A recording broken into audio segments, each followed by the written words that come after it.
Hello दोस्तों, स्वागत है आपका आज के इस वीडियो में। दोस्तों, आज की इस वीडियो में हम क्लास 11 की फिजिक्स का जो चैप्टर 2 है मात्रक एवं मापन, तो उसको स्टार्ट कर रहे हैं।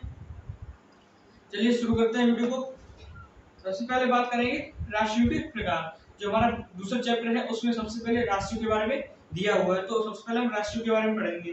तो राशियों के प्रकार, राशियां होती है वो दो प्रकार की होती है। एक होती है भौतिक राशियां, दूसरा प्रकार होता है गैर भौतिक राशियां।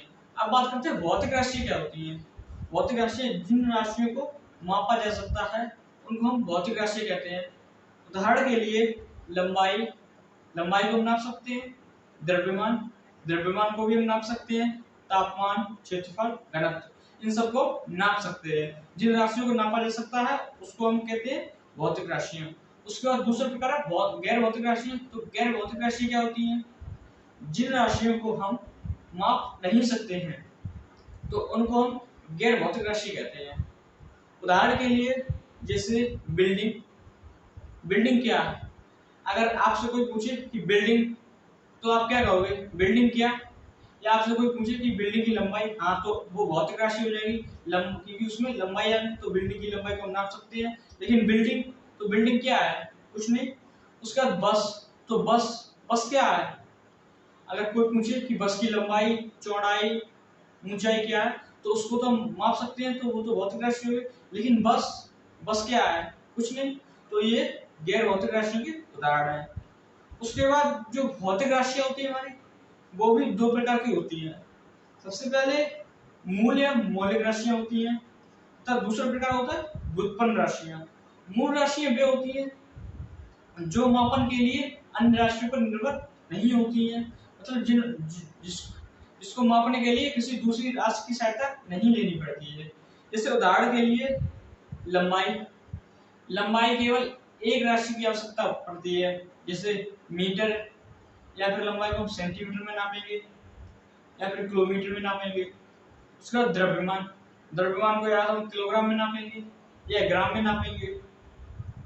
उसके बाद बात करते हैं व्युत्पन्न राशियां। व्युत्पन्न राशियां इसके विपरीत होती हैं, जो मापन के लिए अन्य राशियों पर निर्भर करती हैं। जैसे उदाहरण के लिए चाल है, चाल को हम एक राशि के द्वारा माप नहीं सकते हैं।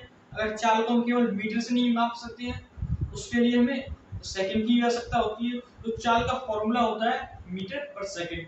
तो ये हो गई व्युत्पन्न राशि। उसके बाद त्वरण है, त्वरण को हमें मीटर और सेकंड दोनों की आवश्यकता होती है। तो त्वरण का होता है मीटर पर सेकंड स्क्वायर। तो ये भी हो गई एक व्युत्पन्न राशि। अब मौलिक राशि, 7 मौलिक राशियां होती हैं, तो उनको देखते हैं। सबसे पहली राशि होती है लंबाई। फिर लंबाई का ऐसा यूनिट होता है वो मीटर होता है। लंबाई को हम ज्यादातर मीटर में नापते हैं, उसका प्रतीक होता है एम। उसके बाद हमारी दूसरी राशि है द्रव्यमान। तो द्रव्यमान का ऐसा यूनिट होता है किलोग्राम, उसको हम प्रतीक केजी से लिखते हैं। उसके बाद तीसरी राशि होती है हमारी समय। समय का जो ऐसा यूनिट होता है उसको सेकंड, तो सेकंड को हम एस प्रतीक से लिखते हैं। उसके बाद चौथी राशि होती है हमारी विद्युत धारा। विद्युत धारा का ऐसा यूनिट होता है एम्पियर, तो एम्पियर को हम ए से प्रदर्शित करते हैं। उसके बाद पांचवी राशि होती है ऊष्मागतिक ताप, तो जिसका ऐसा यूनिट होता है केल्विन, तो केल्विन को हम कैसे प्रदर्शित करते हैं। उसका छठी राशि होती है हमारी पदार्थ की मात्रा, इसका ऐसा यूनिट होता है मोल, तो मोल को हम MOL, मोल से प्रदर्शित करते हैं। तो सातवीं राशि और अंतिम राशि होती है हमारी ज्योति तीव्रता, इसका ऐसा यूनिट होता है कैंडेला, तो कैंडेला को हम CD से प्रदर्शित करते हैं। उसके बाद 7 भौतिक राशियों के अतिरिक्त हमारी 2 और राशियां होती हैं जिनको हम पूरक राशि कहते हैं। तो सबसे पहली राशि है समतलीय कोण, तो इसका जो ऐसा यूनिट होता है रेडियन, इसको प्रतीक RAD से लिखते हैं। उसका दूसरी राशि होती है घन या ठोस कोण, इसका ऐसा यूनिट होता है स्टेरेडियन, तो इसको हम SR प्रतीक से निरूपित करते हैं।